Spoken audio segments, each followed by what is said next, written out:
Les gars, si vous ne le savez pas, sachez qu'en NBA, je soutiens les Minnesota Timberwolves. J'ai donc assisté à l'arrivée de Anthony Edwards au sein de l'équipe en 2020. J'ai assisté à sa montée en puissance, j'ai assisté au passage de flambeau entre Kat et Edwards, et je trouve que l'opinion publique a un peu rapidement donné un certain statut à Ant. Rapidement, on a dit à Ant, c'est toi le nouveau franchise player. Rapidement, on lui a dit, tu es meilleur que Kat pour assurer ce rôle. Je pense que dans l'absolu, ce n'est pas faux, mais les gens ont un peu vite oublié l'importance de Karl Anthony Towns chez les Wolves. J'ai réagi à son départ. J'avais la certitude que ça n'allait pas être aussi simple que ça de combler son départ. Ant s'est très vite développé, mais c'est beaucoup plus simple de te développer quand tu as un vet comme Towns qui te donne les clés du camion tout en plantant à côté de toi 25 points par match sans forcer. Maintenant qu'il est parti, Edwards va se confronter à une nouvelle adversité qu'il n'a jamais connue. Pour le moment, cette saison, on entend surtout Edwards se plaindre au niveau de ses coéquipiers, sur leur niveau.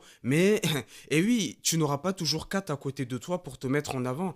Et c'est donc maintenant qu'il faut prouver que tu es le futur visage de la NBA. Jusqu'ici, Anthony Edwards n'a jamais su ce que c'est que d'être fort individuellement, mais que les résultats collectifs ne suivent pas. Et bien maintenant, avec le départ de Towns, il va devoir apprendre ce que c'est à la dure. Et vous les gars, que pensez-vous de la situation de Anthony Edwards chez les Wolves? Dites-moi ça en commentaire.